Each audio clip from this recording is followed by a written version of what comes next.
All right, cool, gentlemen. We are live. It is great to be back. This is part three of Black Men Raising Daughters, a very interesting conversation that we decided to do right after we finished really just kind of the love relationships series that we did several weeks ago in 2020. First of all, Happy New Year, everybody. Welcome to the second day in the new year. This is, well, the second Tuesday, the first Tuesday, the second day of the week in the new year. I feel like I had this discussion earlier, and I don't know about y'all, but I feel like this week is so pivotal. Like Monday was the first Monday of the new year, Tuesday, first Tuesday of the new year. You get to Friday. Like this week is so important, and I think it's reflective about how this year is going to look. So when I talked to Lamar earlier, Lamar called me. He said, "Jay, how's it going?" I said, "Man, I'm over here training days. Like I gotta train this week. I gotta make sure that my Monday through Friday is so on point that it's reflective of what the hell the rest of the year is gonna look like." And so, I'm just super excited, super optimistic. I know that we've been all struggling with watching the news, seeing COVID, having family members maybe experience COVID. I had a real close fraternity brother of mine just die on the 31st of December, and part of me is like, damn, when is this ever going to end? It just seemed like we just had a lot of calamities in 2020, from Ginsburg to Bozeman to Kobe. I mean, you name it. It just seemed like the year of monumental deaths. And so I'm just anticipating that 2021 is going to be an amazing year of harvest, of abundance. I mean, let's just remain optimistic because I don't want to repeat what we just came out of. And I think that if we put that positive energy in the atmosphere, there's no need for us to have to repeat it. So that's my spill. I'm just super excited to have these gentlemen on tonight. This is part three. We're going to talk about toddler years. And as Lamar and I talked earlier, I don't know this yet because my daughter is not a toddler. She's 8 weeks. But Lamar said toddler years are the fun years, right? And so that gave me hope because I've been going like nonstop from Coke and drinks that have high caffeine, staying up all night. It ain't fun yet, Chaz. I ain't got to the fun part yet. So Lamar gave me hope today, saying that the toddler years are the fun years. But I will say this, man, fatherhood is probably the most amazing thing that has happened to me. I think that I thought that accomplishing things like getting a PhD, having a great job, purchasing home, having great credit. Like I thought those things were things that we were striving for in life. And I've learned since my daughter has gotten here that one of the greatest purposes, if not the greatest purpose for a man on this planet is to raise children, is to raise his babies, is to leave a legacy, is to be able to pass on the torch. In Tim's track days, Tim, I caught a couple of videos of you, man, online. You had a recent look. Tim is in his 30s, man, and he had a recent video on Instagram. Some crazy cat called him out, told him that he didn't still have it. I watched this little video on Instagram. Tim, that dude must have been what, early 20s, late teens, early 20s. Thought he could smoke you. I think he was probably like 26. Okay. Well, anyway, Tim is out there, man, stride in hand, and Tim ain't lost it.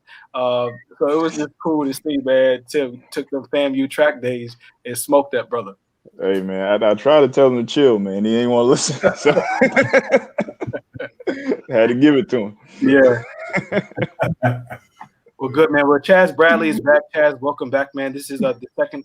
You were on week one. Now you're on week three. You're a crowd favorite comedian. You say what it is that's on your mind. And I think that's really why a lot of the folks in the audience have reached out to us and said, hey, bring Chaz back.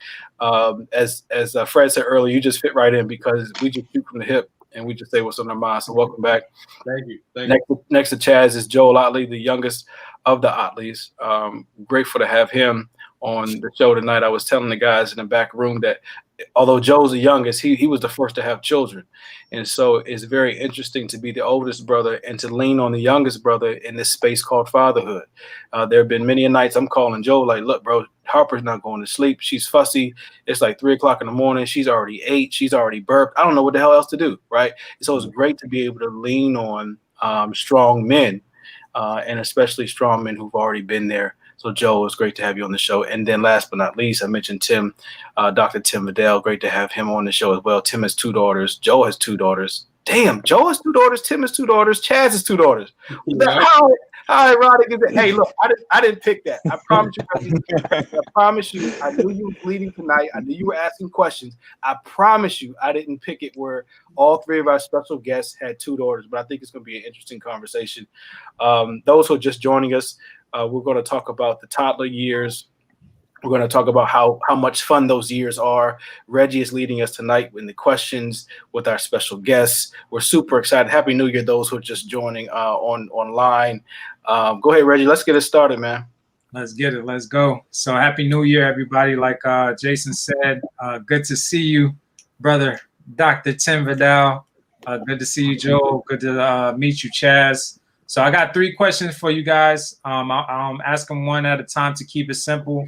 So for the first one, my question is, I know you guys are all ambitious, right? If you're on this call, you're definitely ambitious, right? So did you find it hard to balance your time of focusing on your purpose versus making sure that you spend quality time with your toddler, right? Because they talk about those early years are like, you know, some key years, right? You don't want to miss out on the moments that you'll never get back. So did you find it hard to kind of balance or focus, you know, too much on your purpose because you still got to provide for your family, you still want to lead by example, but at the same time you want to be there with your toddler? So was that something that you guys struggle with, or how did you kind of manage it?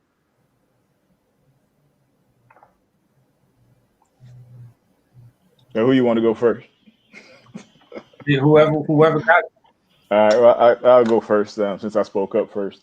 For me, man, actually, I had to learn the hard way because when I got married and I had kids, I was still functioning professionally as a single man. Like I still worked late, like I still was ambitious and like chased all of my dreams and chased after the things I wanted to accomplish professionally, which eventually led to me taking a job that pulled me away from my family. And I had to move out of state, and I was traveling quite a bit with the job that I was in. And during the time that I was away, like my youngest daughter had just turned 1. My older daughter was 5. And I missed time with my kids, like during the time I was gone, like a solid year of their lives that I'll never get back, you know, and I missed time with my wife. And that was really, it put a lot of strain on the relationship with both my wife and with my kids, like them just not having me there. So when I got to the end of that year and I realized how much distance I had allowed to be placed there, like I made a decision to leave that job, come back home. And once I got home, there was just a lot of repair that needed to be done all throughout, you know, all through relationships. And I think like that change in me and me having that realization is what really changed for me, is when I really started paying more attention to balancing and being able to be available more for my kids and for my wife, and being more like being at home more. So that has really shifted my perspective on how I see my family, how I view my kids, and how I value like the time that I have with them, because at first I didn't. So like to answer the question in short, like I didn't at first, and I had to kind of bump my head to learn the hard way. That's real. That's real. Chaz, Joe? Yeah, for sure. For me, you know, I had just landed a new job when Sophia was born, roughly a year and a half. And this job began to consume my hours in a day. You know, I was roughly spending anywhere from 50, 60, sometimes even 70 hours a week just there. And it wasn't until Sophia and I's interaction at about 2 years of age, then I began to realize that I needed to spend more time interacting with her. She began to copy a lot of the things that I was doing. And so I found myself in a different position, more so that I wanted to be there. I wanted to be that dad that was not just a parent, but I wanted to be that fun dad. I wanted to be that special dad. I wanted to be everything for Sophia. And I found myself on a particular day of the week. Before that, you know, my off days, I was still, you know, career mindset, work set, you know, even though it's a day off, I'm still thinking about work. But it wasn't until I began to rethink that my days off were truly for hanging out and spending time with Sophia that everything began to change for me. So for sure, it really wasn't until I started to see Sophia in a new light, in a new way, that my mindset began to change. Because other than that, I would probably still been career oriented, the hustle mentality, go, try to get everything, reach all these goals, and not so much daughter focused or even being dad focused. So for sure, it changed me. Powerful. That's powerful. I don't want to use the word lucky in my situation. I always want to use the word blessed, but I was very blessed and fortunate to start my career as soon as I graduated college. So I graduated from North Carolina Central in May, and I started my career in August, and I've been at the same place the entire time. So by the time I had my first child, I was already established, I already put those long hours in, proved myself. So by the time the baby came, everybody knew, okay, he's taking a step back. It's not like they were trying to see, is he a hard worker or not? I already proved that. I think where I found time that is doing like the personal stuff that I wanted to do. So I wasn't home as much as I think I was at home at enough time, but there was a time like I would just be, at the gym late at night, or I would be traveling for work, but I raised my hand to go. But then I found when I came back home, my baby act like she didn't know me. Like I'm trying to put her to bed or change her diaper, and she's screaming and crying for her mom. I'm like, whoa, you were just cool last week. It's like their whole mindset and personality switches up on you like that. So that's when I was like, no, I got to be here all the time, and I got to set standards and say and I got mad. I got mad at myself, and I told my wife, I'm going to be the person to put her down every night so it can establish routine so she can expect that. Because for me, that hurt me for my baby to want to cry because I'm the one dealing with her and she's holding her hands out to her mommy. So I read her a book every night, change her diaper, and put her pajamas on every single night. Make sure I was doing. I did that. So it got to the point where when my wife would tell my baby, "Hey, it's time to go night night," she knew was come to me, and we'd go in there, and she would close the door by herself. And so that's with my first child, and I just kept that going on with my second child as well. Because again, I learned from my first child how fast they'll switch up on you. It only takes 3 to 5 days. Man, that's powerful. I like how all of y'all share pretty much. It seemed like y'all just had a change in priorities, and it's not like you put your purpose on the back burner, but you realize that there's a lot of important things in life, and there's a lot of important people in your life. So I like how y'all broke that down. For the next question, it's pretty simple. What was harder than you expected, and what was easier than you expected? You might have overthought some things that ended up being easier than you expected, but what were some things in the Toddler process that you thought was harder, and some things that ended up being easier than you expected?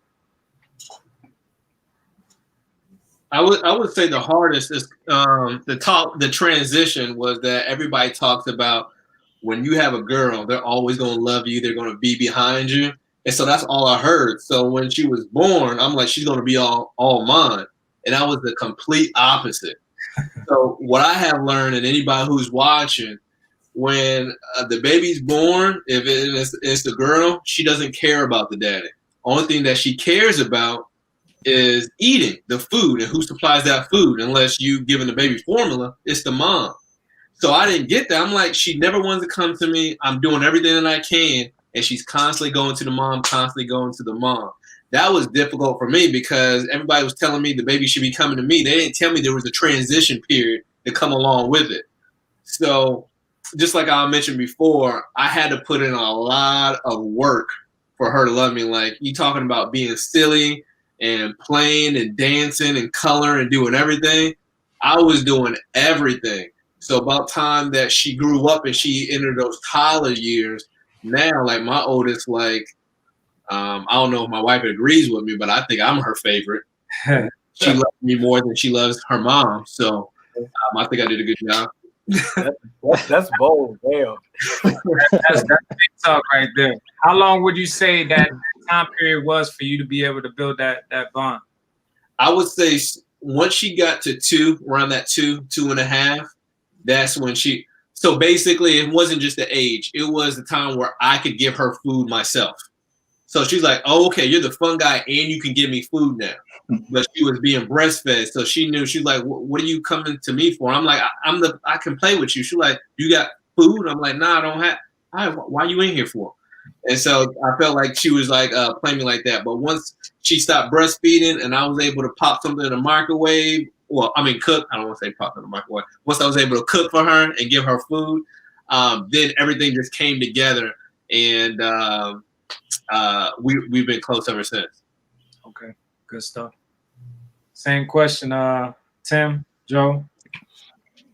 Yeah, Chaz, I think Chaz hit that right on the mark for, especially for me. That was probably the toughest time for me, was that transition, because it felt like I didn't have that connection early on with Sophia, and as a father, especially when she's breastfeeding, it's just like you're there. They that's all they want is just technically food, and mom's there, the food source. So you really didn't have that interaction and relationship as much as you do as when they just start to develop their own mind, when Sophia began to hit the 2 mark. And so once it was she was about 2 to 3, it was like playtime, and I was that source, and that was how we had first started our initial relationship. It was do the craziest, wildest things, from going outside exploring to jumping on the couches. I'm finding myself being flexible as much as I can, and just doing the wildest things just to appease her. And so from then, it's like, okay, she knows that I want to play. I'm gonna go find that. I got to figure out, And so then it was one of those, like, when it's my day off, well, she knows that it's all play all day, every day. Doesn't matter how tired I am, we're just gonna play, and that's how that relationship formed. So once getting that relationship, that was probably the easiest building on from there. I mean, this girl does the wildest things with me. We could stay up all night, and she'll be up with me at 1, 2 in the morning as a toddler. And I'm like, yeah, she probably should be sleeping, but this is her me time type thing. Like, yeah. So that was the easiest part for me. Joel, I have a question. Does your daughter like to fight you at all? Did she ever fight me? Does she like to fight you? Does she like to play fight? Oh yeah. We had lots of little wrestling matches. So I definitely wanted to still at least a way to defend herself, because early on, she used to cry and whine a lot, and so I felt like I needed to toughen her up. So we started fighting, and then ever since then, it's like she's been swinging, and she'll just fight me anytime, anywhere. And she definitely is a team dad. I mean, both of them are, but definitely Sophia's team dad all the way. Let's go. That's what's up. Let's go. Tim? Yeah, I think for me, I think what was easier than I expected was potty training, man. Because I don't know if I heard that one. Well, this is why, though, because it wasn't just me, because I still went to work every day. So I helped out only at night. And then, the wife and the daycare lady and everybody else was contributing to that. So by the time, I was kind of really, helping out, the kids had already spent, a whole day of, practicing with other people. So, that was a little bit easier just for me. I don't know if overall for either one of them, if it was easier. But for me, that was a little easier than anticipated. I thought it was going to be a lot more pissy floors than it actually was. I mean, there were some nights that the bed got pissed, but that was, that's par for the course. I think the hardest thing for me, man, was really finding my stride, overall as a dad. Being present is one thing, but the things that they need, do you need to go and buy clothes because they're growing so fast, or shoes because they're growing so fast? At what point do you need to do that? As they're growing, what they eat changes. At what point do you give different food, or what point do you introduce this, or what point is it okay for them to have this? Those type of things was really the hardest for me, because I didn't know, and I didn't know when it was okay and what I should do. Do I need to ask the doctor all the time? Do I need to talk to mom all the time? And so that was probably the hardest thing for me. That's real. Thank you for that, Tim. All right, so last question We always hear that things change when you have children within the relationship, right? So did you guys struggle with the transition of now I'm a boyfriend, fiance, husband, and I'm also a father, like making sure to make that time for your significant other? Did you find a seamless transition? Did you find, you just had to need a time to find your groove? Like, how was that transition for you for now having multiple people that needed your love and attention and affection and respect and all those different things?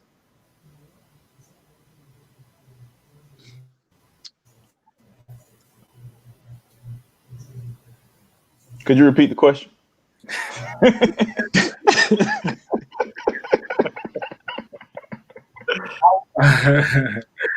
How was your transition with now being a father, but still having the lady in your life? Did you find it challenging to make time for both, or, you know what I'm saying, make sure that you were just making time for both, right? Because your time with both at the same time is different versus I'm still dating my lady versus I'm being a father to my child. Yeah, I'll say absolutely.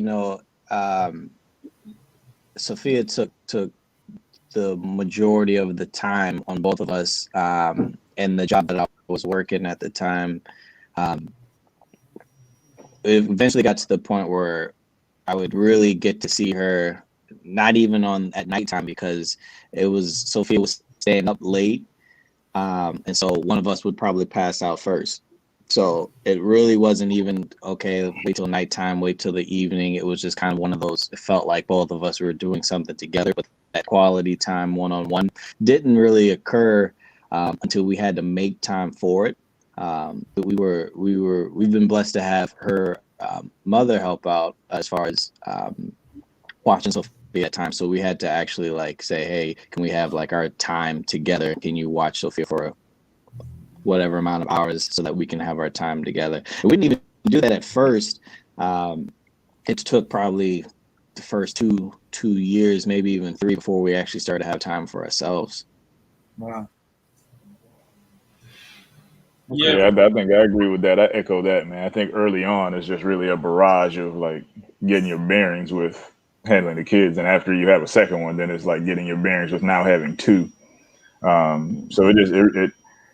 wouldn't say it takes a backseat, but it just takes a while to figure out how you manage everything, and because the relationship is already existing, you kind of allow it to just be there, kind of running, and you're not necessarily paying as much attention to it as you should, because so much attention is going to the kids and keeping the house running and all of that. So I think as that starts to settle down, then you have to be more intentional about making sure you're engaging or re-engaging in the relationship the way that it should be. That's real. Yeah, for me, I don't even think my wife and I realized that we needed to spend time together and that we get on each other's nerves, because as beautiful as children are, they take all the energy out of your entire body. So even after you put them to bed, you're too tired to watch your favorite show with your wife or talk about anything. Hey, I just need to go to bed, and then you still got to prepare for work tomorrow, right? So we didn't even realize, and I think another point of a lot of people don't talk about this, the smaller your living space is, the more arguments you're going to have. Your house where you can separate, the less arguments you're going to have, because it's like everywhere you turn around, someone's on your back, you in the bathroom on the toilet, the wife's asking you something, hey, can you hold the baby while you're on the toilet? And it's just like, we need more bathrooms, we need more space, there's too much toys around here, so cluttered, and you just want to get out the house just to breathe, right? And with my wife and I, we don't have any family in the area at all. We're from Charlotte, North Carolina, and we live in Virginia right now. So we're not just going to hire a babysitter we don't know and say, hey, watch this sole possession of mine and we'll be back in a couple of hours and just trust you. So that took a lot of time too, because before I let somebody watch my kids, I kind of want my kid, at least one of them, be able to talk. So if the person slapped you on the back of the head, you'll be able to tell me that, right? If they can't talk, you won't know anything. And then you'll find a bruise and say, oh, the child fell. That's not the way we work it over here. So once we realized and sat down, hey, we need a break. So what we did was contact like our mothers or whatever, and then schedule like dates, like in the summertime. Hey, can you come here for like 3 weeks? And then we scheduled a trip just for us. So that's something that we did. And then as they're getting older, now the people that watch them at the daycare that we know that we can trust, we may just take a Saturday and say, hey, can you watch the kid one Saturday out of the month or something like that. And then on holidays, if we do have family come visit, we take advantage of that time and say, hey, we're going to have date nights on this date, this date, this date. You fine with that? And we'll take advantage of it. And then when we do that, we're like, wow, we didn't even know that we needed that, because it's just not having to wake up at 7 o'clock a.m. because a child's, ready to eat, or having to do all these different steps and getting milk, getting food, doing a nap time, and just getting up whenever you want to. It gives you it just refreshes not only the relationship, but yourself as well. That's powerful, bro. Sound real intentional with it. Yeah, have to. Well, yeah, man, that definitely helped me a lot. I'm the one brother on this call that doesn't have children yet, but that's in the future plans. So definitely thank you, guys, for everything that you shared, man. Definitely taking lots of notes. Let's get it, Jason.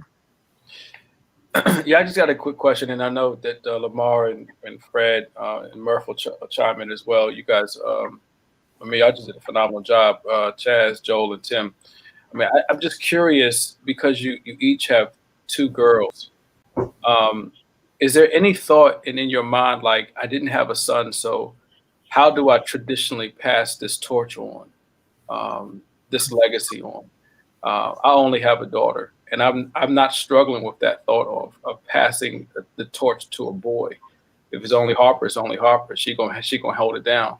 But I'm curious to know how you gentlemen feel, Tim and Chaz, about having 2 daughters, not having a son, and the thought of maybe not passing on the traditional torch to a boy who will carry your last name. Yeah, I've actually been having that thought a lot recently, because I'm done having kids. So I'm with, I have my 2 daughters, and I'm perfectly fine with them, being my legacy and carrying on. But, it's very possible. Like, I have one brother, he doesn't have any kids yet. So it's possible that, my last name could die with me. So what I've been doing was trying to really make my name mean something for my daughters to have. So like, whatever I'm able to accomplish in life at, the highest level I'm able to attain, that means something for them moving forward, that if they want to go to whatever school, or they want to be able to participate in whatever profession, that them having the last name is me, carrying my name, means something. So that's just kind of really how I've been trying to approach it, as far as really establishing a legacy for my family and that name mattering, and for them to carry that on, And if they feel strongly about it when they get to that point of like, hey, I'm not giving up my dad's last name. Like, I'll marry you, but I ain't giving up the name. That'd be great too. But I think just overall, man, it's just, they're my legacy, and I want for, as they go through life, that because they're of me, that means something, and that gives them a leg up or some kind of assistance because of it. Yeah, that's a good point, Tim. And Lamar, Tim, the 3 of us understand, having a doctorate degree in that field, a lot of women actually do keep their last name because of the research, because of the publications, because of the books and the journals, articles that they write. They do keep their last name. And so, Tim, I love how you said that you wanted to make sure that she found strength in your last name, like that it meant something to her, not just you, her father, but the name means something. I like that. I'm taking that mental note. I appreciate that. Chaz, and then you, Joel. Joe, you just chimed back in. The question was, you have 2 daughters, no sons. Does it bother you that you can't traditionally pass on your last name to a son you don't have, but it'll be a daughter that carries on your legacy? I'm just going to go with Miss Staples' comment that she left. I like that. She said the last name may leave, but the legacy is forever. I think that speaks for itself, and I'm just going to rock with that one. I like that. Okay. All right. I really want to like that comment, because that is my wife. I ain't gonna bother her tonight. You gonna keep it light, Lamar, huh? I'm not gonna bother nobody tonight. I'm gonna be nice. Hey, Joe, same question, and then I'm gonna let the other guys answer. We got about 12 minutes left before we let our guests go. Yeah, I used to think about it, when Sophia was first born, and then when I had Jasmine, I thought Jasmine was going to be a boy, so I was like, no sweat, it's going to be fine. And then when the doctor had said, Jasmine's a girl, and I was thinking to myself, like, man, do I want to keep trying to have a boy? Does it really bother me that much? Because that's probably the only thing that wanted to, solidify myself and being like, okay, I can pass on myself onto the next generation fully and keep the last name. But after Jasmine was born, I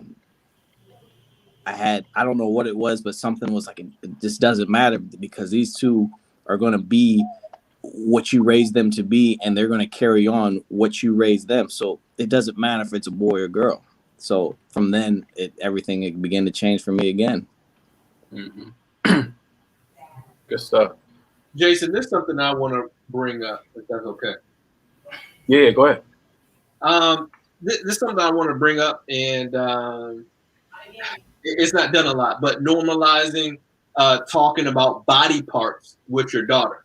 Because typically, what do? If it's a boy, we talking about penis, we talking about everything. But if it's a girl, we don't do that, right? So now they grow up, and there's certain things she's not going to go to you because she's uncomfortable because you never had that conversation before. So what if her mom's out of the picture, her mom's away? Now there's something going on you don't know because you never told her, you never had that conversation with her, and actually using the correct terms. So, I've heard some people, instead of saying vagina, they'll say cookie, right? And I read that this was in an article. I don't want to steal the whole thing, but it was an article where the daughter they referred to the vagina as cookie. So when someone was touching her vagina, right, and she would go to the school and tell the teacher, he touched cookie or touched my cookie or itch cookie or whatever. And the teacher's like, oh, yeah, you just learned how to talk, blew her off. And she was really trying to reach out. Now, if you had explained to your daughter growing up, hey, that's vagina, she would have went and said, someone's touching my vagina. And that could be it. So just normalizing, talking about the body parts, and then normalizing the male, the father, talking about those body parts with the daughter. So that way there's no disconnect when they get older.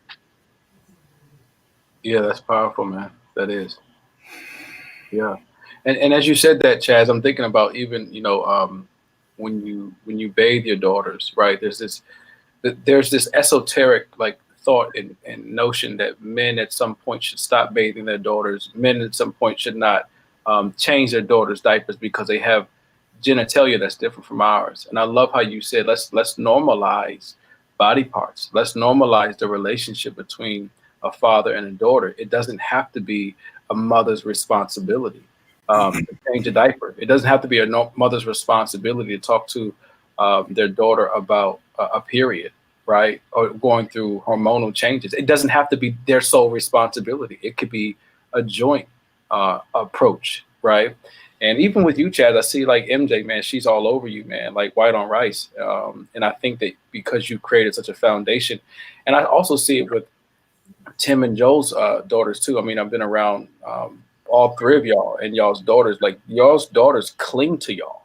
You know what I mean? And they don't cling to y'all just because you're a male. They cling to you because you're their father, right? And so how do you? I know I'm going off on a tangent, but how do you teach your daughters that clinging to you as a father is not the behavior they should emulate to clinging to a man, right? There's a difference between the men that they'll meet in life and a father, which is you. How do you teach that the relationship between the two of you is different from a relationship they'll ever experience with another man? My thing is, as long as they want to communicate and play with you, don't rush them growing up. So it could be time to go. They could be late for school. Oh, Daddy, can I have a hug? And you trying to run out the door, go to work. I don't give a damn about those people at work. If I'm late, I'm going to be late. My daughter's going to give me a hug because that one time or two times where you can know I have to go to work, then she's going to stop asking for hugs, and it's going to keep separating, and then that becomes normalized. So what do I normalize? Because it's all about normalizing everything. Every time she asks for a hug, I'm giving her a hug. And that one time where she just runs to her friend, we don't do that. What do you forget to do? Oh, yeah, give my daddy a hug, and she run and give me a hug. None of the other dads do that. Even the daycare, she was like, hey, you like the coolest or funnest dad. And when I drop him off, or I pick him up. Today I picked him up. What are we doing? When I get there, we dancing. I don't care who's around. But that's my personality. That's just me. But I think my child always sees like the different dads. And she just knows we have a good relationship. And I never want to break that because I'm rushing to go somewhere or I'm rushing her to be somewhere. And she's trying to give me love, to give me a hug or give me a kiss. And I say, no, you're too old for that. And then you're going to miss it and be like, dang, she's going straight to her room. She don't want to talk to me now. That's why that happens, because you rushed her. Yeah, good point. Yeah. Murph, Lamar, Fred, y'all got questions? Cory, for our guests? I think, Chaz, I think one of the questions, if I ask you a question, brother, I think when you say you're the fun dad, do you mean like creative, or what do you mean when you say you're the fun dad, if you don't mind me asking? No, that's a good question. In my terms, when I say fun dad, I don't hide what we do in the house. There's some dads that say, oh, we only do this in the house. We're not going to do it in public. Yeah. And when I call my fun dad, I say fun dad because whatever I'm doing in the house, I'm going to do it as soon as we leave the door. If we're in the mall or whatever it is, I'm going to be that same dad. It's not going to change. And I think that's what makes me the fun dad. And a lot of dads, too, from my experience, there's some things we just don't do, like, oh, I want to dance to Disney songs or whatever. I'm watching the football game. Well, luckily, in this time period, we can pause the TV because it's Devo now. I'll pause it. I'll record it. Yes, let's dance. Basically, I stop what I have going on for my child. And I want to do that. And the second thing is I always want her to know that daddy stops what he's doing for me. So that way, again, if there's a concern, she'll know, oh, yeah, daddy always stops what he's doing. Now, being realistic, does it happen 100% of the time? No. But I try to be very conscious of it. Yeah. It doesn't seem like it can't, but I was thinking when you said that at first, I was thinking you're probably a creative, engaging father who your daughter has learned to trust. And I think the hardest thing is when people don't get, when you say fun, like I've had people say I have a youthful verb about myself or something like that, like I'm silly or whatever. And what they have no idea is really I'm creative. I'm going to make this situation be an enjoyable occasion. Why wouldn't I? Right. And so if that's the kind of dad you are, I think a lot of times when especially a brother, when you are fun and engaging, they'll take it as you're performing. And maybe what people don't get is you are a creative and engaging physical male who is steady, who your daughter can say, I know exactly what dad gonna do next. I even know his dance move. You know what I'm saying? Right. And that's consistency. So I just want to say I appreciated what you said. I was reading into that, and I kind of had a feeling that, yeah. Yeah. Thank you. Was it Tim who said that he was surprised at how easy it was to potty train a girl? Yeah. Was that you, Tim? Yeah. If I could wish a wish on somebody, I just wish before you guys retire from having babies that you got the experience of potty training a boy. It's an entirely different experience. Wow. It's not going to happen for me. No mas. Girls are, it's interesting to hear you say that, but it's so true. I was probably a borderline male chauvinist, when I was newly married, and when my wife got pregnant initially with my daughter, everybody was ecstatic about it. The old ladies were, oh, baby, what's it gonna be? Just excited and whatever. And we had my daughter, and she was wonderful and glorious and pretty and cute and all this stuff. And when my wife told her it was time to use the potty, she looked her in her eyes and she said, okay. and pretty much started using the potty, and my wife was pregnant with my son, and everybody seemed to sort of offer their condolences. They were like, "Oh, it'll be okay." It'll be okay. What's wrong with having a boy? Your boys is cool too, you know what I mean? And then he came out, and my wife told him the same thing about the potty, and some 13 years later, we was like, "Man, the bathroom just right down the hall," you know what I mean? You got out soon, and you were smart. 13 though. Man, it's hard to civilize some boys. And they say Tim and Chaz, they say like father, like son. So I think what Fred is basically trying to tell us is he been pissing on himself for a little while, and break the pee out of you, man. I'm just saying, Fred, welcome to the show. This is my arch nemesis right here. He came in late in a limo somewhere, coming from God only knows where. Hey, listen, I'm gonna tell you where I came from, man. I literally was online on a virtual class taking Eric's pimp class. I told you we found out last week that Eric's a pimp, and at the same time, I got off of that class and I was doing a hermeneutical study with Dr. Lamar. And then I got on it and had to hear that you've been pissing on yourself for the last 13 years. But it's all good. You just make that up? No. You'll talk about Dr. Lamar Staples. Dr. Lamar Staples made that up the other day. You hermeneutical? He's a hermeneuticician. Yo, look, and one thing for sure is you cannot blame this moment on me. I have been good.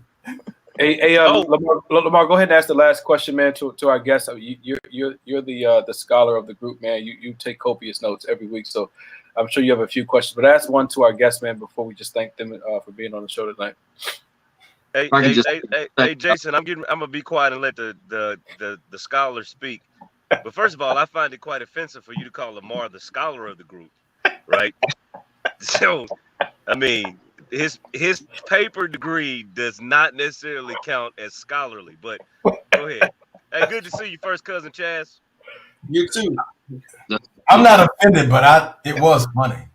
Well, I mean, we just started the show. It's starting to get good, and then this guy comes in and creates havoc. We don't know what's all that about. It's the bad apple of the bunch. But if I could say something to all every one of you, hey man, for joining us tonight, and your insight has been excellent.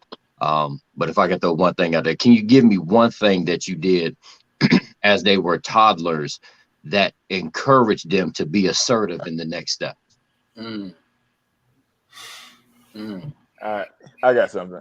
So my whole approach to raising my daughters is that I want to make them overconfident, like really to the point of cockiness, because life is going to normally knock you down. By the time they get to school, kids, elementary school, middle school, kids making fun of them or whatever, that's going to knock them down a notch. So my thought is that if I give them enough confidence when they start to socialize and, some of that's brought down a peg, they'll end up where they should be and be able to be confident enough in whatever it is that they're doing, whether they're playing sports or they're in the classroom, they need to speak up, or whatever that is. Right. So one of the things that I taught my daughters was always, I asked them, "Are you a champion?" And their response should always be, and this got me in trouble, but I ain't care, was "Hell yeah." Right? So one day, of course, my daughter goes to school and she says, "Hell yeah." And, we had to talk about that. But every time I give them that question, like to this day, like their response is "Hell yeah," because I want them to always hear that language of "Am I a champion?" and that emphatic answer of "Hell yeah," to help build that confidence. So, some parents don't like, using hell and all that, but that's just something I do with my kids to instill their confidence. Mine is having conversations, even if they're a toddler. You'll be amazed how much they actually understand. Because I say some things and she brings up next week, I'm like, "Oh man, you remember that?" So one thing that I do, I listen. I'm like Jason, where he talks to different people and try to get their experience. And so I do that. I watched this show last week, and something that Lamar said that instilled in my head was, you have to believe in your daughter, whatever you're telling your daughter, for her to believe it. Absolutely. Yeah, that's like in my head too. I'm still sipping from that cup, Chaz. Me too. So what I like to do how do you know that your child is confident, is not confident, is a follower or a leader? You won't know until you go and talk to the teacher that watches them all day. So every time I go pick them up, we're not rushing. I'm getting my hugs and kisses, but I talk to the teacher. I want to know, how were they today? Both of my daughters. They were fine. What does fine mean? Like, let's go into detail. And then I'll ask that in the morning time too, because there's different teachers. So anyway, my oldest daughter, she's a people pleaser. She likes to be happy. She's fun. She doesn't want to make people mad. So the teacher was telling me she's good, but sometimes she goes along with the pack, and then she's being mean to other people, not letting people play with their toys, and they're shutting people off. I said, okay. So we had a deep conversation. I took that in when we came back after we came home. I talked to her one-on-one. It was me, mommy, and her. And I told her, we had a conversation. I looked at her right in her eyes. I said, Daddy wants you to be a leader. That doesn't make Daddy happy when you follow other people. And then I said, is that nice when you do X, Y, and Z, blah, blah, blah, blah, blah, blah. And so I always use a frame because I always use a term, a line that they can remember where she can finish my sentence if I brought it up tomorrow. So Daddy wants you to be a what? A leader. So in the morning time, today we're going to be a what? A leader. What does a leader do? And we just kept repetition. So the next day, she was with her friends, and her friends would basically, this is what she do. If my daughter didn't want to do it, they'll be like, well, I don't want to be your friend anymore. And then my daughter would say, okay. So I told her what to do. And I'll do a whole acting scene. I said, okay, I'm Sarah, and you are you. I'm Sarah, and you are you. Okay. So I'm Sarah. Can I play with you? Go over there and hit that girl. You say no. Go ahead and say no. We did the whole thing. And I told her, if they say that, then you say, fine. You don't have to be my friend and play with somebody else. And the teacher told me the next day she did that, and the teacher couldn't believe it. Mm-hmm. And she was so happy to tell me because we talk all the time. Wow. And she wanted to tell her daddy that she was a leader. And so I text the teacher throughout the day. I'm like, what's going on? And then she told me that. So I went to the grocery store, got a whole bundle of flowers, and we don't let her chew gum. So I got her some gum, and I brought her a big bundle of roses. That the moms are coming in like, what's all the flowers for? Not knowing, because your daughter's corrupted my daughter, and I was telling her not to hang with her daughter no more. But that's what I do. So anytime I always interact with people that watches her the most, bring it home, have a conversation. We're going to play it out. This is what you say. This is what I say. And then I always check up on her and let her know how happy you are and disappointed, because it's not all about spanking or whooping. If I'm the fun dad all the time and now I'm sad and hurt because you did this, sometimes that's all it takes. Mm. So Chaz, basically what I hear you saying is that Tim's daughter would have probably said, you don't want to be my friend? Heifer, I'm a champion. I don't need you no way. You're a loser. And I'm a champion. Go ahead. I'm sorry. Where y'all find this guy, man? Yeah. Hey, Joe, go ahead and close out with that same question, man. You're on mute, Joe. You're on mute. All right, there, I'm good. Yep, okay. For me, the crazy thing was, it was kind of taking what my father had instilled in us at a young age. And the phrase was, anytime that we were upset or crying, it was, you're tough and you could take it. And so he would literally have us repeat it. And we would say, I'm tough and I could take it. To a part, I had taken that phrase a little bit, and I just used the word and just left it at, you're tough. Because, I can't say all girls and all boys, all girls are sensitive and all boys aren't, but for the most part, it seems like as girls, they have the sensitive side where they cry a lot for little things, the smallest things, which is fine.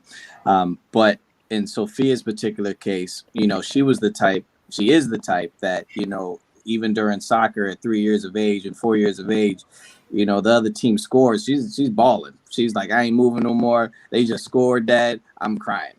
And it was one of those, like, it's okay. You're tough. You keep going. Figure out a way to beat it. And so in every little thing that she would do that she would get upset about, she was quick to look at me first and was like, Dad, I'm crying. What's happening? I'm like, you're tough. It's okay. It's okay. So, you know, even at school, anything that happened at school, having that relationship to say that anything that happens, it's okay, and you're tough, and you could take it, and that's pretty much how it's been transitioning for us over here. See, if I could chime in one more time on that, like, it's, you know, funny you say that, like, that the language of you're tough. Like, I was very much like that too. Like, I would, like, always try to, like, impress that upon my daughters, and I felt like I needed to actually get away from it a little bit, because I felt like I was, like, overdoing it, of trying to toughen them up so much that I was kind of taking away some of, like, who they actually are. And especially for my older daughter, and I was like, I need to back off and, like, listen to her more. I think somebody earlier was saying that they listen a lot to what, I think it was Chaz, that he listens a lot to what his daughters are saying. And I, like, for our own relationship, had to back off of doing that, just to, like, allow her to be her and grow into her own person, and for me to instill the confidence a different way, as opposed to using that language of tough, because I don't think that worked for her. Yeah, good perspective, all three of you. Chaz, Dr. Tim, Joel, it's been a pleasure to have you guys on our part 3 session, toddler years, as Lamar coined earlier, the fun years. We talked from potty training to assertiveness to confidence, and I love that I'm a champion. Hell yeah. Yeah, that's gonna sit with me probably for a few weeks. Just like Jason, I'm about to go teach my daughter that now. I'm a champion. Hell yeah. When you go to school, when the teacher say something, say I'm a champion. Don't what? Look at the ring. That's good, man.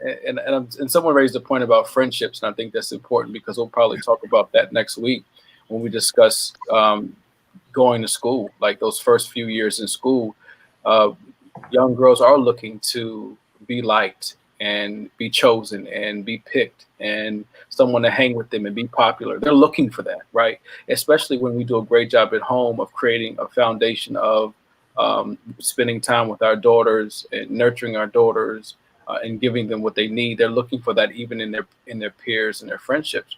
And so I'm grateful that Tim and Chaz and Joel talked about how important it is to have daughters recognize they can stand on their own. Like, you ain't got to be my friend. It's cool. It's cool, because the world will continue. I'm gonna go on and be great. I'm gonna be this champion, and then I'm gonna hire you one day to come work for me. It's all good. Boom. Exactly that, man. Real quick book plug right here, because I'm at the end stages of writing my book called Champion.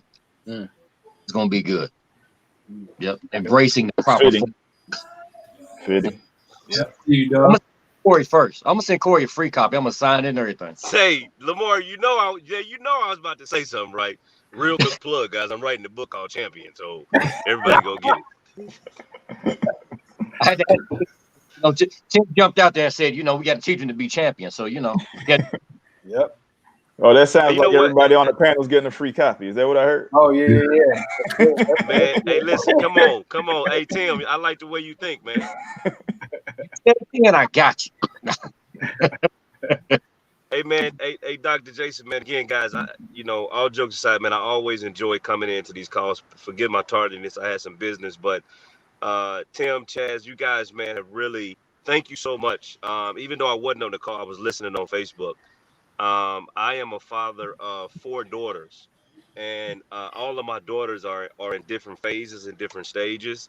And I kind of shared last week how, as an athlete, I had to pull back. So, Dr. Tim, I'm so glad you said that, because I had to learn that my daughters are not my sons, and they don't always respond the way that my sons respond. And so there is a distinct difference in the way we raise sons and daughters. There's a distinct difference in the way they respond. They like the fun dad, but the challenge for me is figuring out how to balance that fun dad versus that dad that says, I'm gonna get in your ass if you keep doing that. And so, it's a balance. It's a constant balancing act. And I just want you guys to know, although I was late to the show, I was watching, and I appreciate you guys for sharing what you shared. It helped me learn a lot of things. My youngest daughter right now is 11 years old, so I'm excited to continue to be part of the show and listen. But you guys helped me. You guys helped me see that I did some things right, and you guys also helped me see that maybe I could have done some things different. Although I can't change yesterday, I can go forward and be a little bit better. So thank you guys. Yeah, that's good, Cory. That's good. With that, it's been a pleasure. Tim, it's been a pleasure. Joel, thank you so much, the three of you, for tuning in. Continue to, watch the show. This is an 8-part series. I mean, we're doing the complete life cycle of a father and his daughter, and that means even the 8th part is her leaving the nest and what that feels like and how you prepare for that. And she goes on to be married, and I'm sure Fred will love that series because his daughter is engaged. Tim, I can't wait to talk about that, Fred, part 8, because by the look on your face, I'm not quite sure, if you're ready for your daughter to really leave the nest completely. So, Oh yeah. okay, all right. But yeah, it's an 8-part series. So, gentlemen who joined us tonight, be sure to continue to share it with your friends and your friend group on social media. We have just really enjoyed the uptick in conversation and the number of viewers. Every week it increases. And so we're just super excited and humbled to be part of this Black Men Raising Daughters series. There's a lot of discussion about Black boys. If you look at the research, there's a lot of research around raising Black boys, rearing Black boys, and there's not a lot of research around young Black girls and raising by Black fathers. So I'm glad we're doing this series together, man. I think that we're on to something. We're trailblazers. We're champions. So, Tim, thanks for joining. Joel, thanks for joining. And Chad, thanks for coming back for another week now. Yes, sir. Right. Thanks for having me on, guys. I enjoyed this. All right. All right. Appreciate it. Yeah. See y'all. All right, fellas. Yes, us, man. Hey, let's recap, man. I thought those 3 gentlemen did a phenomenal job, man. Just really kind of, as Cory mentioned, like you start thinking about like, did I do that? How do I need to prepare for that? What steps should I take? So not only are we sharing great information, Eric, but I feel like we're absorbing great information. Yeah. As Reggie mentioned earlier, like he doesn't have children yet, but damn, I would have loved to have had a series quite like this prior to my daughter coming. A lot of stuff that I'm learning on the go. I'm learning on the fly. You know what I mean? And I didn't have a chance to kind of have this camaraderie, this open space with other men who have been where I'm going to really kind of prepare for that. So it's just a wonderful thing, man, to have these brothers come on each and every week. We learn from them. The power of ask and you shall receive. Because literally months before Jason reached out and told me about the panel and stuff like that, my consistent prayer every day was, God, surround me with great men that I can learn from, how to be a better husband, how to be a great father in the future. And I was literally putting this out in the atmosphere every single day until it literally manifested. So there's literally power in asking you shall receive. Amen. So I'm grateful for you, brothers. That's what's up, Rich. Absolutely, man. Listening to them talk about their child, I mean, it definitely brings back memories, but I think that, I listen to you guys talk about it too, and I think, man, I was really kind of like Vulcan about it. You know what I mean? I like real stoic about things. And like, so my logic was always really like the thing. So she wanted to be successful doing something. What does that mean? What does success mean? Like, I want to get an A on this. Okay, what are you doing to get that? So whenever she would get upset about things, I think I was really kind of stoic about it. Like, especially at that age, because I knew her job was to learn how to be autonomous. Like, how can I provide you with the opportunity to have a process for you to be successful, and then you can choose to be happy. Like, don't nobody else make you happy. You're gonna make you happy. But I think that also kind of created, like, when I listen to you guys, I think I would have liked to have been less conscious. You know what I'm saying? Like, I think I was always in it. Like, okay. I mean, she played sports and all that good stuff, and we're talking about vagina and all that good stuff. Like, when my little girl was a little person, you know, I was the dad to say it. Like, yeah, that's your vagina. You clean it this way. You know, boom. When she was a little person, I had no problem with it. Because I knew that if I had a problem with it, she was going to have a problem with it. Yeah. I didn't want that. Yeah. That's true. Yeah, that's good, man. That's good. Each night, man, when I hold my daughter before she, and I won't say goes to bed because she's too young to go to bed all night. She's up throughout the night.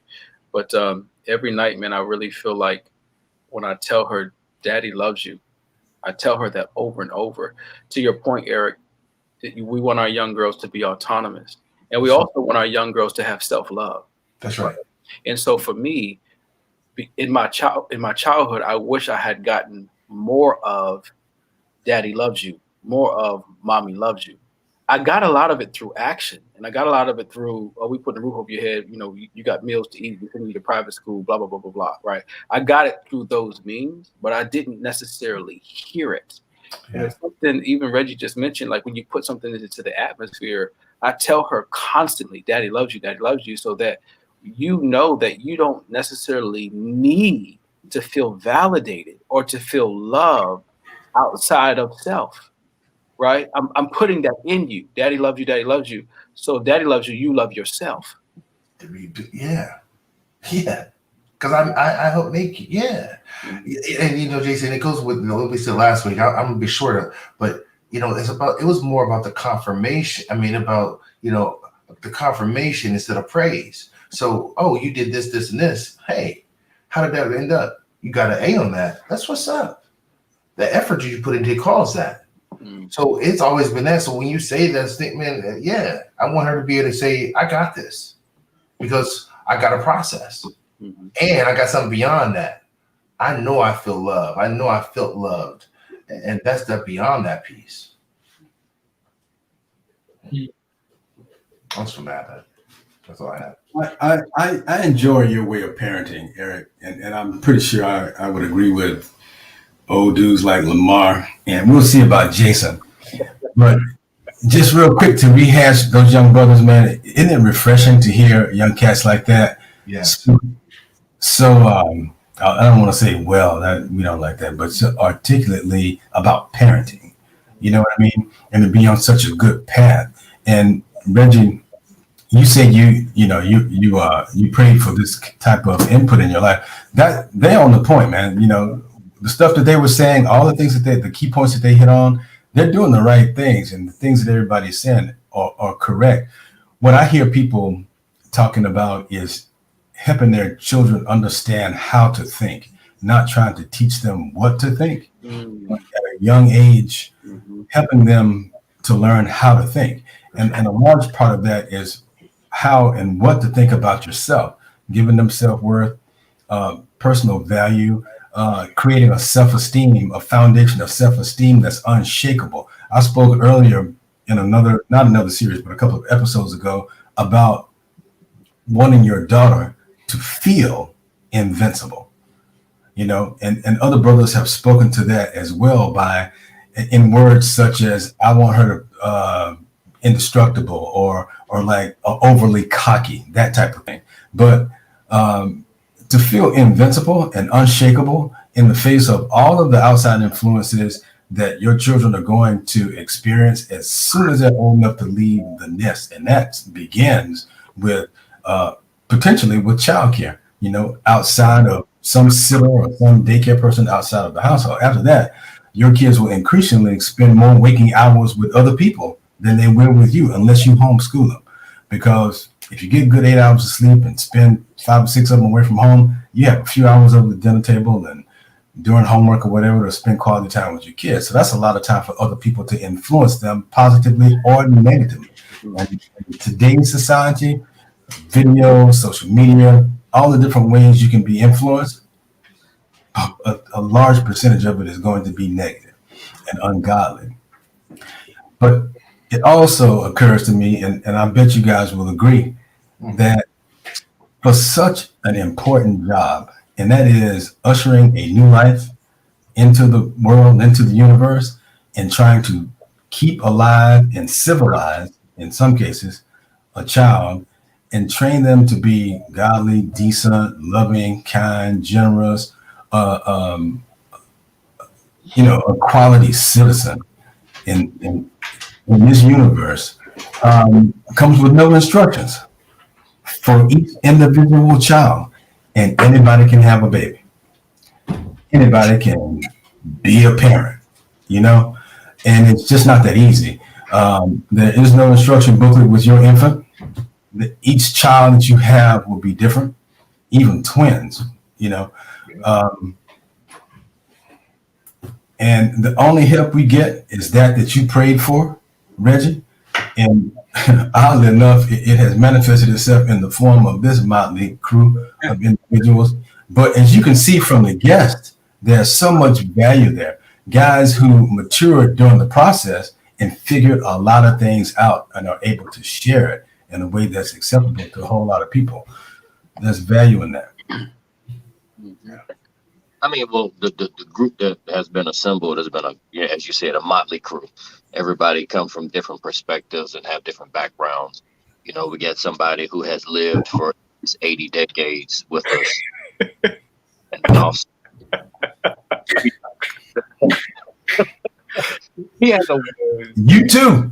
Can be sexy at 186 years old. I'm gonna write that book. And if I could sell 100 copies, I'd be $100 richer than I was. I mean, the conversation that and it's so engaging, and this right here, I believe, is helping so many young men, and helping actually reinforcing the fact that yes, there are Black men that know how and are engaged in our daughters and our children's lives. That's right. Thankful to sit here and just listen. It's exciting to see where we're going next. Yeah, good fathers, bro.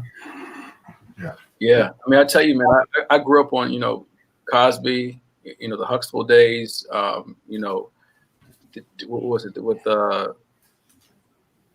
Fresh Prince of Bel-Air? The father there. All these Black fathers, man, that I watched on the television, and I watched those Black fathers on the television because oftentimes the Black father in my house, my father, was often traveling, and Lamar, you and I, we shared this in common. Dad was always gone.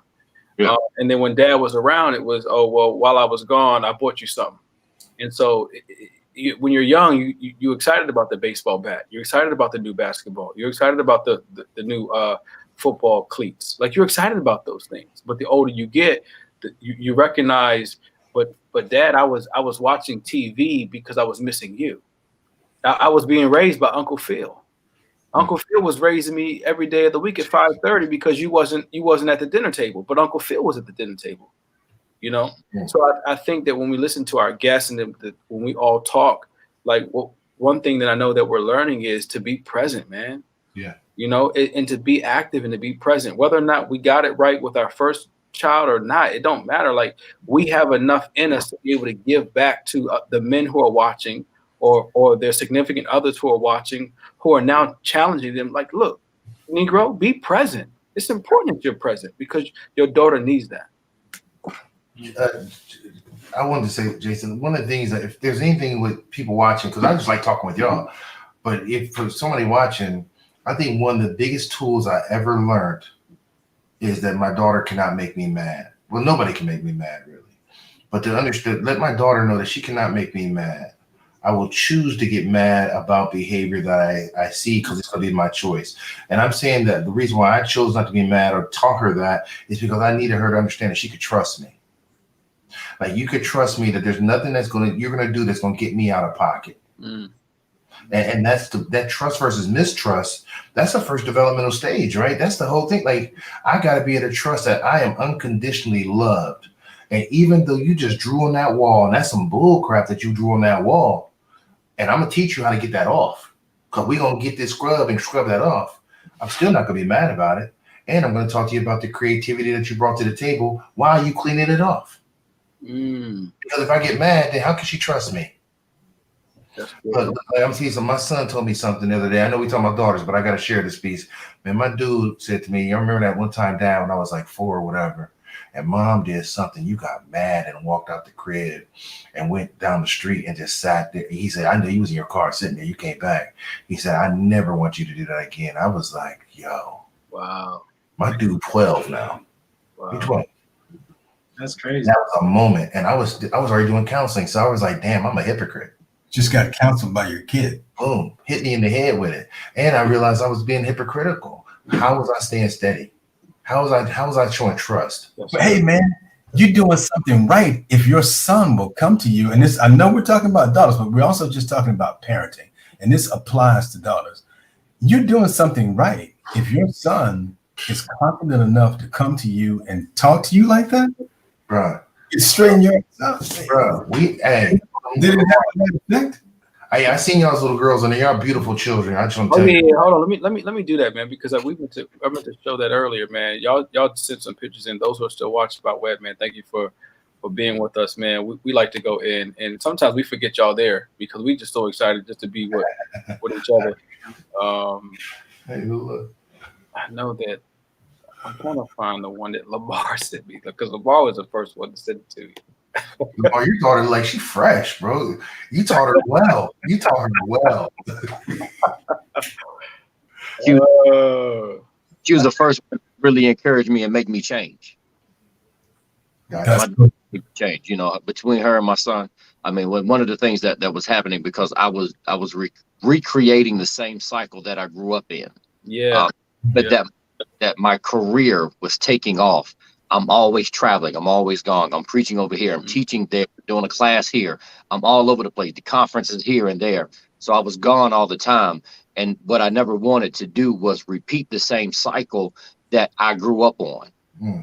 Both my kids sat me down when I think my son was getting ready to go to high school and my daughter was still in middle school. And they said, well, Dad, you're never here. That right there made me change everything because that's right there. That's my baby right there. Yeah. Hey man, to see Mozzie, man, damn, she's young. What's she, 3 there? 3 or 4? Right there, 2, 3. Wow, and bro. Yeah. That's great. Picture, she was probably about 15, maybe 14, 15 in that picture right there. Wow. Dang. Is that braces or is that post braces? I mean, I don't know what Invisalign, I think.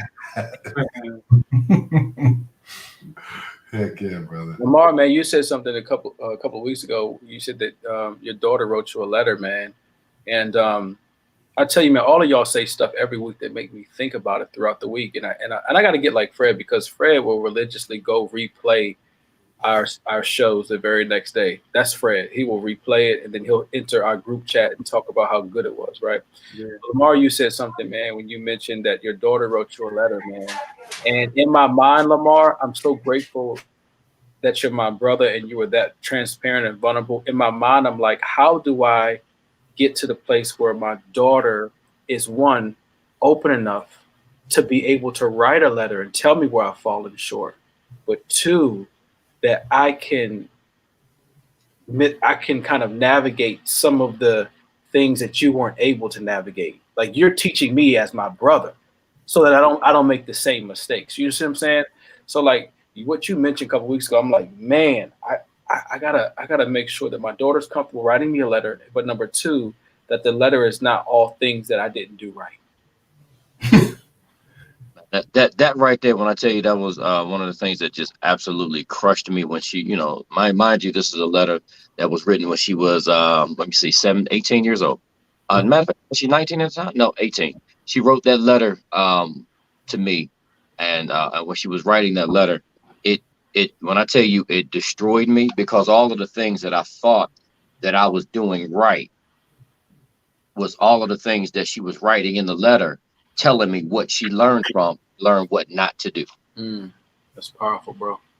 She learned from watching my mistakes And from watching my mistakes, she picked up on some things. She said, I would never do that. That's proud. Man. Never do that because I saw you. Mm-hmm. I experienced you doing this. Mm-hmm. That right there. And I think, just honest, when I tell you that was something that hurt me to my core. Did you even realize that you were repeating the cycle? What'd you say? Did you even realize it that you were repeating the cycle, or that letter kind of woke you up? And that was two totally different situations. One the repeating the cycle thing was early on when they came in and told me that this is what was going on. You're not here. You're not around. You're doing the same thing that you told us you would never do because of how it hurt me. That so I had to pull back. You know, one of the things the fellas was talking about earlier today when we started talking about that whole time management piece. Yeah. In the early stages, yes, I was right there with them. But then when my career started picking up, I started chasing after that and becoming more of a provider versus actually just being there. Because there's a difference, and you know, and hopefully somebody's watching this today and we'll pick it up maybe tomorrow. There's a huge difference in just providing and then being there. Oftentimes, they don't care about the shoes, they don't care about the games, they don't care about the toys, as long as you are there. That's good. That's good. As long as So your daughter got her looks and her brains from her mama. Well, I can't say nothing about none of that. Hey, we got 10 minutes left. I want to make sure we get all the pictures in. Yo, Murph, like, dude, like, yo, that's your daughter, man. Like, I'm about to show like the picture that she is now. But man, how old is your daughter here, man? 2. Mikey is how old? She's He's in the ICU. Okay, she's 16 now. Hey, my wife just told me that Dr. Dre's in the ICU, had a brain aneurysm. Dr. Dre. Wow, bro, that's crazy. That's crazy.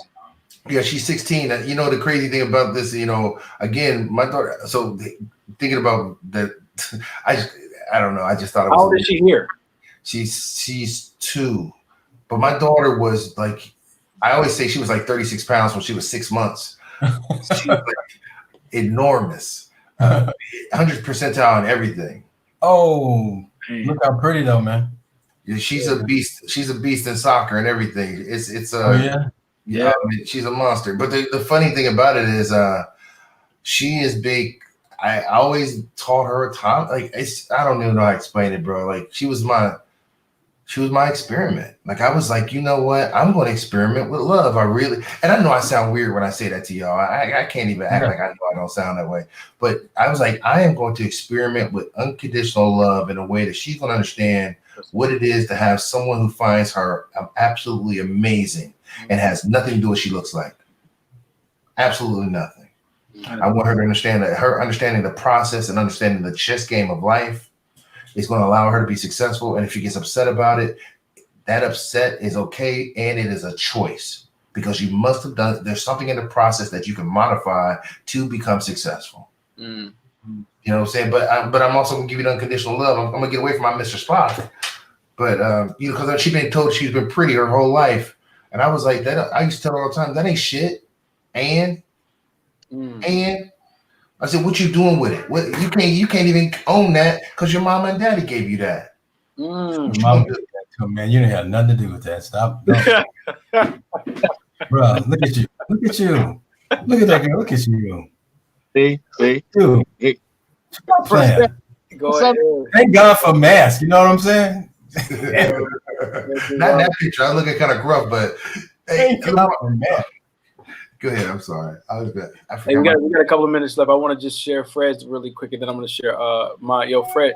This is post Polaroid days. Fred didn't have no pictures to actually show us of his daughter when she was a toddler. Man, he's talking about it was only Polaroids. So you know, Fred, Fred, I didn't even know you were this adventurous, Fred. Did your daughter convince you to go? You know, strap? No, man, it was my idea. It was Robinson Family Thanksgiving Adventures is what it was. We for several Thanksgivings in a row, we did zip line through the Great Smoky Mountains and rented a cabin and just did a bunch of outdoorsy stuff. Hiked the Smoky Mountains. And the first year we decided to do this, was the year that the Smokies, these kids set it on fire, because we left and came home on a Sunday morning, and that Monday at work, I discovered that a lot of the acreage in the Smoky Mountains was on fire, and 11 people lost their lives. A lot of the merchants and the places, the restaurants that we had gone to over the Thanksgiving holiday had burned to the ground. It was awful. But subsequent to that, we did several more Robinson family Thanksgiving adventures, and they all ended up with diving off of platforms with belay lines and all kind of crazy stuff. But it's a lot of fun, man.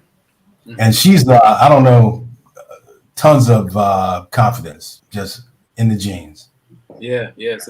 Well, bro, I'm telling you, first night I met you, man, you know, you know how we met, Fred. First night I met you, that's the first thing I thought, man. I was like, this brother has a level of confidence that I hadn't seen too many times before. So I knew, Fred, that your offspring, even if they had just an ounce, knew they probably could take over the world. You know what I'm saying? So, and Lamar mentioned this last week, man. If you believe it for yourself first, your child gonna believe it. And that was powerful, man.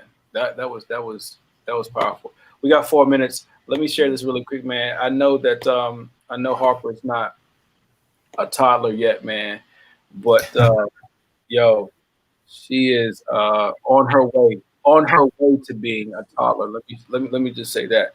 Proud of you, Jason.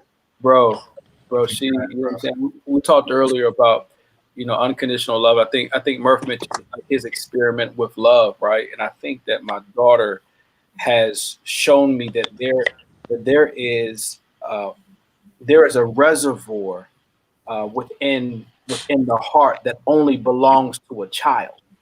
Yeah.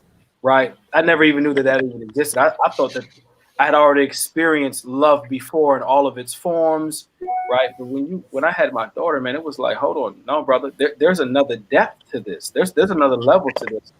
And that whole unconditional love, like, it don't matter what she do. I don't care how many times she pooped. I don't care how many times she cried. When I read these articles about parents being frustrated with their children, their newborns especially, I'm thinking, how can you be frustrated with a child who depends on you 100%? Right. You know what I'm saying? Like there's not even an ounce of her that has autonomy yet. She depends on me and her mother 100%. You know what I mean? So I'm just so grateful, man, before she becomes a toddler, that I got these newborn years to learn much of what y'all learn, to learn what Reggie's about to learn, because it's in the cards, Reg. You next, brother. Let's go. If you learn anything, Reg, just stay far, far away. Hey, Cory, man, you mentioned your 4 daughters, man. You didn't send me the picture. I would have put them up here, man. Man, I tell you what, man, I just sent you one. Did you? Did you email it to me? I just sent you one. I didn't email it to you. Did I need to email it? No. Keep talking. I'm gonna put it. Oh, I got it. I just sent you one of my daughter, who yesterday, Eric, my daughter turned 25 yesterday, bro. 25, man. I mean, you know, wow. So, bro, you just 32, man. How the hell that happened? Man, listen, man. Take you after me. Hey, listen, man. Some people get started early, man. Duct tape. Hey, man, I always had some duct tape and a blanket in the trunk of my car. Hey, listen, man. It don't take long, man. It don't take long, man. So congratulations, 25. You can laugh, Lamar. That's amazing. 25 years old, man. So wow. You know, I got a chance to celebrate with her, and she taught me so much. You know, she taught me. When we were talking a couple of weeks ago. I was getting a little echo, but when we talked a couple of weeks ago about the fear, I remember cutting her umbilical cord and saying to myself, "What in the world have I gotten myself into?" But she taught me unconditional love. She taught me patience. I have gone through what Fred is going through, because she went off to college and she has a fiance, not a fiance, but she got a boyfriend. you know, that they love each other, man. So it is it is a journey, that's for sure. That's beautiful, bro. That's good. Yeah, Yeah. man. So Yeah. that's my Yeah, 25-year-old. good job. I just sent you a picture also of my 15-year-old, me and my 15-year-old, and I'll just stick with that, man. I'm sorry that I didn't get a chance to send those to you, but raising daughters is a journey, man. It's a different type of beast, And I had a real conversation, Pastor Staples, with my 25-year-old daughter just about 2 weeks ago. Let me just brag on her real quick. She graduated college with no children. She is in the Navy right now. Has been in the Navy for 3 years now. No children. The reason that's important, and the reason I keep saying no children, is because obviously, if you look at her, I'm 43, she's 25. I had a kid on the way at 17. And so for me, I wanted her to be able to get out and enjoy life without the responsibilities of another life. And so she's done exceptionally well. But I had to have a conversation with her and apologize to her, Eric, for not being the father that she deserved when she was younger. Because I was 17, I was still in the streets. I was still playing football and so forth and so on. And I didn't give her the dad that she deserved. But I told her, I said, I'm man enough to tell you that I wasn't the dad that you deserved then, but I'm going to be all the dad that you need now. Mm-hmm. That's good, Cory. Yeah, and then, Cory, I think that the other part to it is, a lot of times when your children are mature and you've been able to give them stability in their life, they respect the fact that they understand you were too immature and you did the best you could with the tools you had. Because as long as you kept them safe, they realize your dad in the streets is still kind of young with it, because he's young with it. Yeah. But he's keeping me safe. I think the duality, and as you travel through those developmental stages, your children just go, man, my dad, I've watched my father mature. And he has always kept me safe. Mm-hmm. Right. The ability to be able to bring a life into this world if I can't support that baby. You know what I'm saying? Absolutely. Cory, one thing your cousin Chaz said on the call earlier was he never rushes time spent with his daughters, right?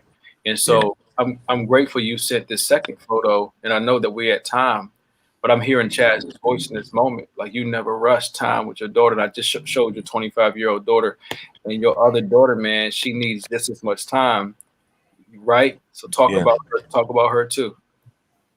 Yeah, man. So that's the daughter that's Serenity Grace, man. That is that's my heart, man. I love them all.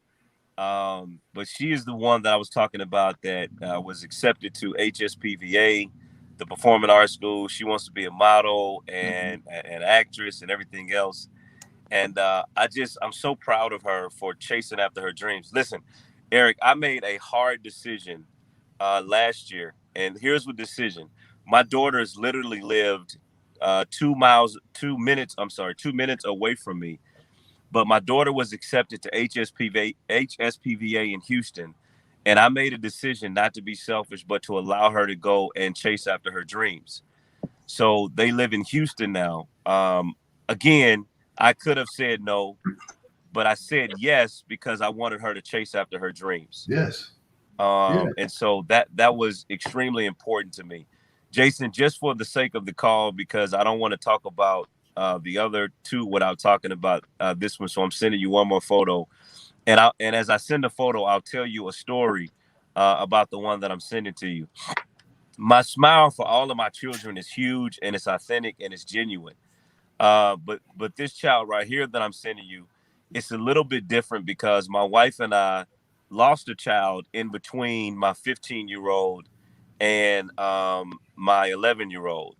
So the photo that you guys are going to see in a minute is my daughter Cadence, who came right after me and my ex-wife had Hosanna, and Hosanna passed away. So we were extremely fearful for Katie. So Cadence stands for rhythm, and it is we talked about the rhythm of God's heartbeat, and so she was literally my miracle child. She was my child of redemption. And so I have a very unique relationship with all of my children. The photo you guys are looking at right now, I'll just say this real quick before it goes. Pastor Staples, I used to wake up at 4 o'clock in the morning and walk in the room and just pray over her every day. Just pray that she would be everything God called her to be. So Serenity is my prayer child. Bree is my first child. Serenity is my prayer child.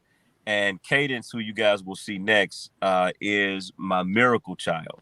And so I have a very unique relationship with all of my daughters. And listen, while I was listening to you guys backstage, I texted all of them and told them how much I loved them and how much I appreciated them. And they make me smile. I'm honored to be their dads.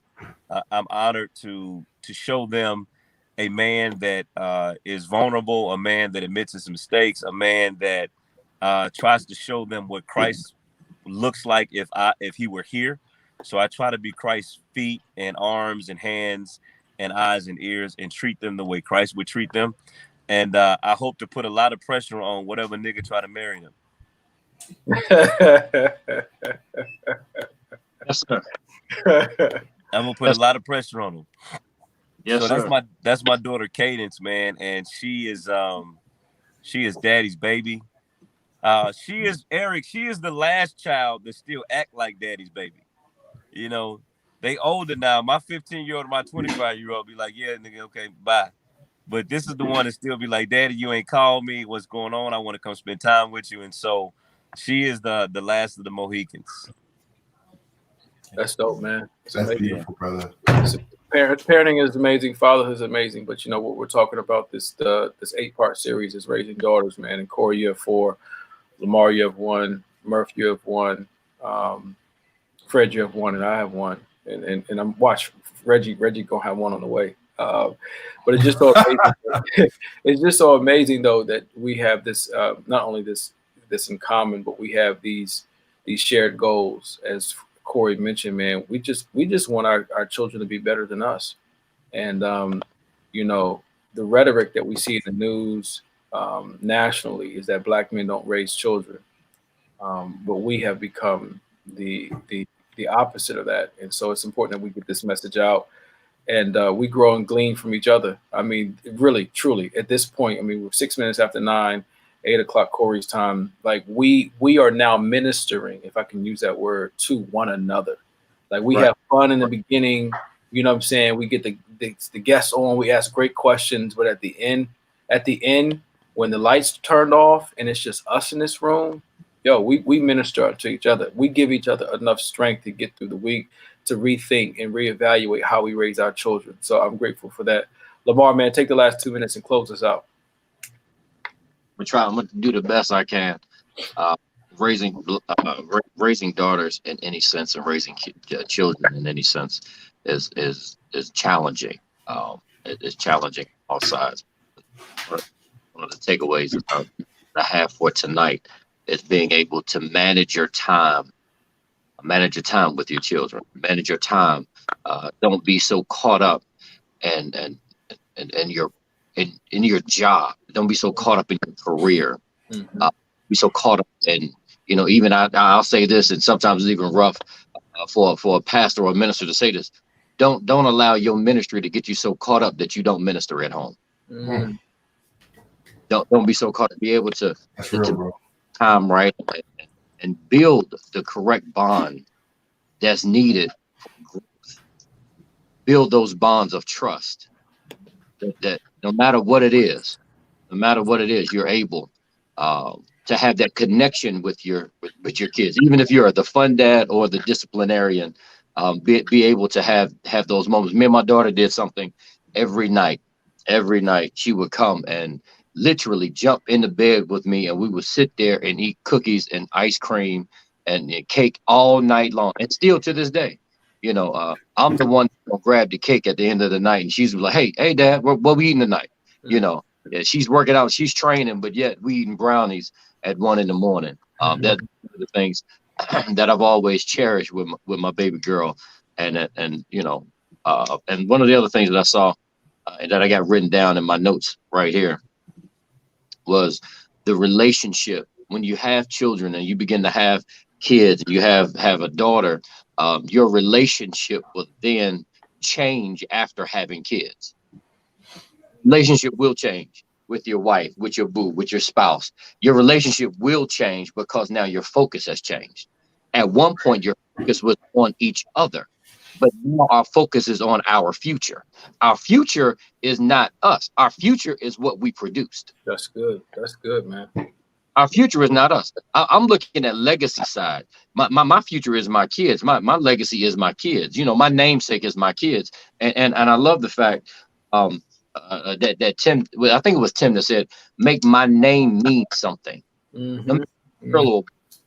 If I'm able to be a representation of what they need to see, if I'm able to live my life a certain way, which they need to see, my name will carry on through them. Yeah. Because now my name means something to them. That's good, man. Make my name mean something. That's powerful. There's a lot of moms that their last name or their name don't mean nothing to them because they were never there for them. Talk about it. You were never there for them.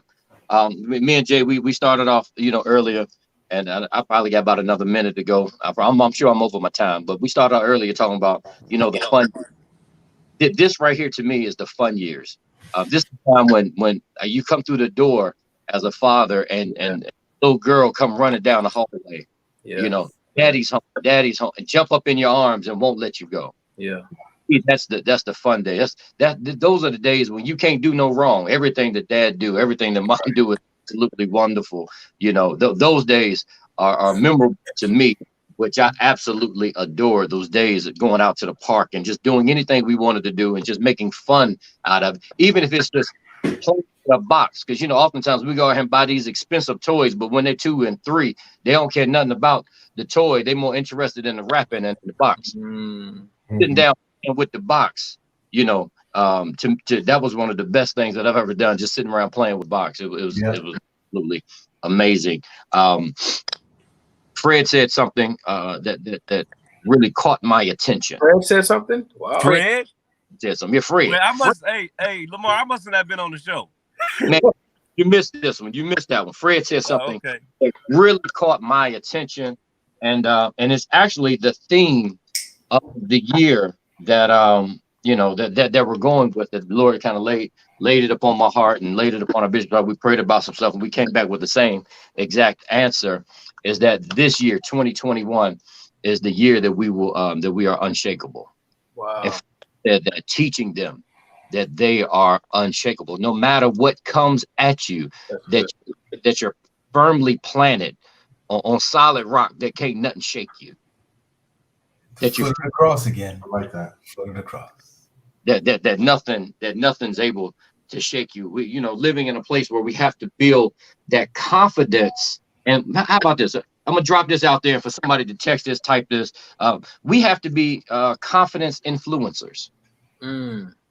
We have to be the ones that's building that confidence to be able to influence them, to let them know that you can accomplish anything that you put your minds to. That's right. That's right. Come on, Kamala Harris. Yeah, we don't want to be that like Jay talked about, watching the Fresh Prince and Uncle Phil as dad. Yeah, man. But the one that caught my attention has always sat with me for so many years. Please go back and think about it. Was that one show when Will's biological dad showed up for a little while, and then he left without Will knowing it, and he stood in the living room with Uncle Phil with the straightest face that he could, standing there encouraging him and loving on him. Will then says, "Why don't he love me?" I don't ever want to be that guy. Jesus. Right on, brother. That walk up the door and leave my under love. Yeah. And that's all they really want. That love. Yeah. That's all they want. That's how you end the show. Shit. Hey, man, Lamar, man. Lamar, when you got through speaking, I felt like you should have just said, "Thank you for listening to 105.7 Oasis." I mean, I'm trying to figure out how in the world he got a cup glass in the car. Right. He got house glass in the car, and No, I'm trying to He figure it out. parked in front of the house. He in the garage. Hey, no, first of all, this is what I want to understand. All right. So y'all know I'm late, so I'm gonna bring the smoke. Number one, Eric and Fred, y'all didn't tell us we was dressing alike today. All right, with your little flannel shirts on. Fred, you look like you still got on your Christmas pajamas. All right. So I don't know what the hell you got going on. You haven't seen those. I'm just saying, Dr. Staples, thank you so much for being eloquent and always closing us out with your W.E.D. Du Bois voice having ass. Anyway, and Jason, man, listen, all jokes aside, Jason, enjoy the time, bro. You said something, man, and I know I joke a lot, man, but literally, Eric, I was almost in tears as you was just speaking. And I think it was Lamar that was talking, maybe, forgive me. But bro, at 15, they don't get excited when you come in the house anymore. Man, That's you know, they don't jump when you come in the crib anymore. It's just like, oh, dad's home. You know, you remember those times. So Jason, there's going to be a time where they want you to go to lunch with them. They want you to go to the park. They want you to do all of that. And then overnight, it's just gone. You walking one day, they're not there no more. Right. Oh, and then they're not there. Yet, but damn. You know, and they could really care less whether you're there or not. I mean, they care, but that expression, that joy, that jubilation, that excitement of daddy being home, it just goes away. Bro. And you like, well, damn, you know, what happened?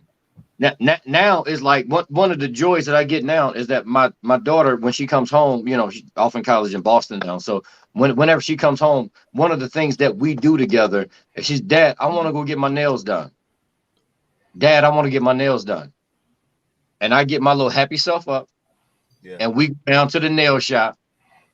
I'm sitting over there getting me and a mani-pedi too at the same time because I cherish those moments when she just says, Dad, let's go. And Mom, we don't need nobody else. Dad, I want this to be our time. Yeah, so State, my daughter, I told you my 25-year-old daughter's in the Navy, so she's been stationed in Jersey. So I hadn't seen my daughter in a year, Eric. Wow. So she's home. She came home for Christmas. Her birthday was on the 4th, and all she wants to do is go work out with Dad. So it's like, let's go work out. That's our time together is going to work out. So you got to cherish those times, Jason, man. And Reg, I know you probably still watching. When you had those babies, man, it shifts, it changes, you know. And so cherish those times, man.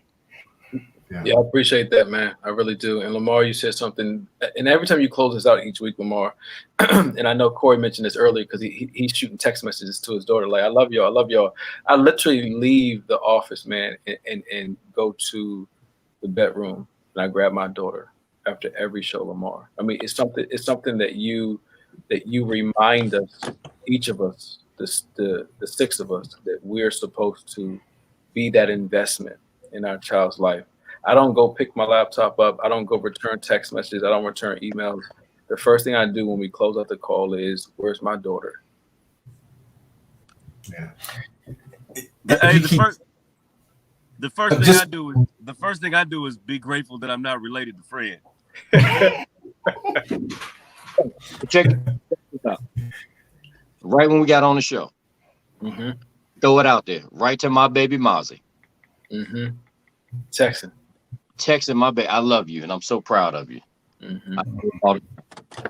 Yeah. I was about to say before I was so rudely interrupted by that orangutan or whatever the hell that is. Eric always talks about being Mr. Spock. You know, talks about being very logical about his parenting. But I understand what you mean. That's not a criticism of yourself. You say it like it's like to your detriment, but really it is. It's been intentional. It's been thoughtful about parenting. It's trying to have a plan, and that's what so many people don't have. I mean, they just muddle their way through parenting, or they treat parenting like babysitting, when actually the whole process is an educational opportunity. It's a lifetime of an education, at least until the roles reverse, and your children are the ones who are taking care of your 85, 86, 90-year-old, and you're sort of doing some of the advanced planning for them. But even my daughter's 29, and I still am parenting. You know what I mean? I'm 26. I'm still parenting. So Intentionality. this goes on from birth. You start training your children, even as infants. You train them for the whether it's a bassinet they sleep in or a playpen or your bed. They will become accustomed to the surface that they're on. They will become accustomed to having a heartbeat next to them. And if you allow them to sleep with you in the beginning, they will want to sleep with you all the time. So you're parenting and training and trying to discipline your kids from the moment they're born. And what you get as a 2-year-old, well, not as a 2-year-old, they're crazed, but what you get as a 5-year-old will be dependent upon what you put into your child as a 1, a 2, and a 3, and a 4-year-old. What you get as an 8 and a 13-year-old will be dependent on what you put into them along the way. And you have to be intentional about it. Everybody is speaking to that. It really is real cool to hear, man. And I know people are getting a lot from what y'all are saying about the whole process because it's endless, at least until the roles reverse. You know, Jason said something to me earlier today, and I said, man, on these calls, I just sit back and I just listen because I truly enjoy listening to equally yoked men talk about this from various perspectives about the same thing. You know what I mean? But I just want to share small. I think that I realized that my experiment was working when, I think I may have shared this already, but it was when my dad was dying. And I did a Tuesday with Maury with him. Every weekend I'd be in the bed sitting there talking to him, and my children would be in the bed with him also talking to him. And I'd be talking to him about transitioning. Like, tell me about heaven. Tell me about God. Tell me about Jesus. Tell me about these things, Dad. And what are you seeing? And he would be telling me about things he's seeing because he was transitioning. Wow. And so he's talking to me about Tupac in heaven. And my children are sitting there enjoying the fact that they know that I am talking deliberately about death. I am saying that Dad is going to die, and you have an opportunity to spend quality time with him and celebrate his life by celebrating his transition. That's good, bro. You know what I mean? So, being intentional and brother. And Ms. Staples put that in the text too, man. And be intentional. But for Murph not to be so biblical, he always so biblical. Yeah, right. And he talks about he decided to just lavish agape love on his daughter. I said, well, you win a chicken dinner. You go just a lavish unconditional love on somebody. Never get mad. Hey, I know.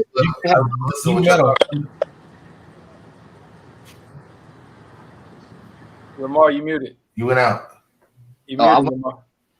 Hello, y'all hear me now? Yeah. Cory so theologically sound. One of the things that I know he can really tap into is the Bible says you should cry when they are born and celebrate when they leave. That's right, brother. You're gonna be crying a lot. Yeah, you cry. You went out again, Lamar. You went out. Can't hear you, Lamar. You went out. Hey, Lamar, but your Metro PCS is going out, man. But it's okay. I caught exactly what you were saying. Hey, listen, I just want to make a quick observation to Eric and Jason and Dr. Staples. Today is the Founders Day for the Kappa Alpha Psi, and looks like Fred got on their colors, man. Fred, are you a Kappa? I'm confused because Do you know the Kappa colors, man? One of these colors is not like the other. It looks like you got them on, man. I just, shout hey, out. Man, let me tell you something, Cory. Let me tell you something, bro. I'm enough alpha to wear anybody's colors. You understand me? It don't matter, bro. I'm walking tall, swinging a big stick. It's apparent, man. I was just checking, man. I don't know. All right, fellas, look, man, it's 20 minutes after 9, man. Hey, I love y'all. This has been a phenomenal show. Those who are still listening, we just appreciate you. Tune in next week as we talk about getting those education years, preparing for school. Tonight, we kind of had a really great segue into confidence, into autonomy. And now we're sending our children off to school. They're leaving the nest, they're going to school, they're peer influence, they're teachers who don't have expectations the way that we have expectations for them. And how do we navigate that? So tune in next week, 7:30 Eastern Standard Time. Those who are in Texas before, tune in at 6:30. All right, bros. Have a good week, man. Hey, it was a blessing, y'all. Be good, man. Stay safe, everybody. As always. Peace.